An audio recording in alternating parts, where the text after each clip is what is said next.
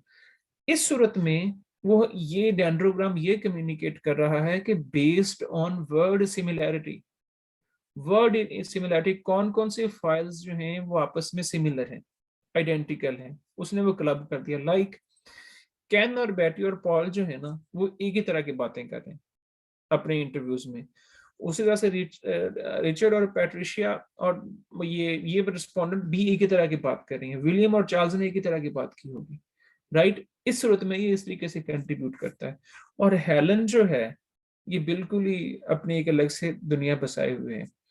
वैसे तो सर जिस तरह से आप वीडियोस में बताते हैं कि हेलन क्वांटिटेटिव स्टडी के मुताबिक तो ये आउटलायर है, राइट, ऐसे हो गया ना सर। लेकिन जो मेरी बात हुई है कुछ क्वालिटेटिव रिसर्चर्स के साथ, आप बेहतर जानते हैं सर कि ये जो हेलन है ना ये हमें कुछ डाइवर्स किस्म के थीम्स बता सकती है। इसकी ओपिनियन बड़ी मैटर करती है क्वालिटेटिव रिसर्च के अंदर। तो ये थोड़ा सा फर्क मुझे क्वालिटेटिव और क्वांटिटेटिव स्टडी के अंदर लगा। लेकिन बॉटम लाइन इज कि अगर आप क्लस्टर एनालिसिस फाइल्स पे लगाएंगे तो इसका मीनिंग है कि बेस्ड ऑन वर्ड सिमिलरिटी कौन कौन सी फाइल सिमिलर है। आप इंटरव्यूज पे अप्लाई कर सकते हैं कि आप इंटरव्यूज में देखें कौन कौन से लोग एक ही तरह की बातें कर रहे हैं। आप लिटरेचर की फाइल्स, लेट्स से आपने 1000 फाइल्स आपने डाउनलोड कर ली हैं अपने पीएचडी के थीसिस से रिलेटेड या कोई भी रिसर्च प्रोजेक्ट से रिलेटेड, तो अब आप देखना चाहते हैं कि यार उनमें से कौन सी फाइल्स हैं जो एक ही तरह की हैं, ताकि वो आप पहले पढ़ लें या वो जिस भी तरीके से आप उसको यूटिलाइज करना चाहें, तो इसकी यूटिलाइजेशन वहां पे है। लेकिन अब हम वर्ड फ्रीक्वेंसी पे आते हैं। इसमें अब होना तो ये चाहिए कि जो 336 वाले हैं और 335 वाले हैं वो आपस में क्लब करता, लेकिन इसने थोड़ा सा डिफरेंट कर दिया है। इसकी इंटरप्रिटेशन ये है कि ये श्योर लाइंस और चेंज जो है ना, ये वाले वर्ड्स ये एक ही फाइल में आए हैं, राइट। अब इसकी प्रोक्सिमिटी, इसकी सिमिलैरिटी वो इस तरीके से चेक कर रहा है। अब number of frequency of occurrence के मुताबिक ये क्लब नहीं कर रहा, अब ये कर रहा है इनके occurrence in the same file. ये चीज बड़ी नोट करने वाली है, जो बड़ी थोड़ी सी कंफ्यूजिंग है अगर हम क्लस्टर एनालिसिस को देखें तो वर्ड फ्रीक्वेंसी में आप ये कर सकते हैं, यहाँ तक जा सकते हैं। ये तो हो गया मोस्ट अकरिंग वर्ड्स। अब अगर आप चाहते हैं कि आप खुद बताएं टेक्स्ट और वो देखेंगे वो कितनी दफा यूज हुआ है, तो इस तरह की सारी क्वेरीज जो हैं वो टेक्स्ट सर्च में जाएंगी, टेक्स्ट सर्च में। अब लेट्स से मैंने कोई इसमें टेक्स्ट सर्च करना है, लेट्स से मैं इसमें एनवायरनमेंट सर्च करना चाहता हूँ और मैं इसको स्टेम्ड में रखता हूँ। स्कोप में इसको सेट करता हूँ कि ऑल फाइल्स और उसमें, राइट, और मैं इसको कोई नहीं, कुछ नहीं करता। अब मैं इसको रन करके देखता हूँ कि ये क्या कहता है। अब उसने क्या किया, उसने कहा कि इन इन फाइल्स में, लाइक इस फाइल में जो कि लिटरेचर में मौजूद है ये 1 दफा आया है, बारबरा में ये 9 दफा आया है, बैटी एंड पॉल के ट्रांसक्रिप्ट में ये 3 दफा आया है, राइट। अब मैंने उसको टेक्स्ट खुद दे दिया। सर क्या आप सुन पा रहे हैं सर? बिल्कुल। Okay okay. तो अच्छा इसमें अब, अच्छा जब भी आपने कोई चीज ओपन करनी है तो यहाँ पे कुछ ऑप्शंस होंगे जो उसकी यूटिलाइजेशन के लिए बड़े इंपॉर्टेंट हैं। लास्ट वीडियो में आपने देखा होगा कि हमने जब ट्विटर का डाटा डाउनलोड किया था तो यहाँ पे मैपिंग हम कर सकते थे, यहाँ पे हम वो सोशियोग्राम ट्विटर का बना सकते थे। तो यहाँ पे हर क्वेरी के साथ डिफरेंट ऑप्शंस आते हैं। समरी आ गई, फिर रेफरेंस में वो कहाँ पे मौजूद है, उसके आगे पीछे क्या है, उस वर्ड के अंदर ये आ सकता है। फिर टेक्स्ट फाइल कौन कौन सी में ये मौजूद है, ये आ गया। फिर पीडीएफ फाइल कौन कौन सी है, फिर ऑडियो फाइल कौन कौन सी है, और फिर उसके साथ वीडियो फाइल कौन कौन सी है। फिर डाटा सेट अगर कोई है ट्विटर का या उसका वो कौन सा है, फिर वर्ड ट्री में इसके आगे पीछे कौन सी चीजें हैं, तो इस तरीके से आप कर सकते हैं। अच्छा, इसके बाद ये दोनों क्वेरीज हमारी अब समझ आ गई कि अगर मोस्ट फ्रीक्वेंट अकरिंग वर्ड देखने तो वर्ड फ्रीक्वेंसी, अगर आपने अपना टेक्स्ट देखना है तो वो टेक्स्ट सर्च में आ जाएगा। यहां से अब स्टार्ट होता है, ये तो थी सिंपल सी बातें। यहां से स्टार्ट होती है अब कोडिंग जो हमने की है और जो हमने केस का जो क्लासिफिकेशन दी है उसकी कहानी स्टार्ट। मैटर्स कोडिंग क्वेरी, इसको अब हम एक्सप्लोर कर लेते हैं।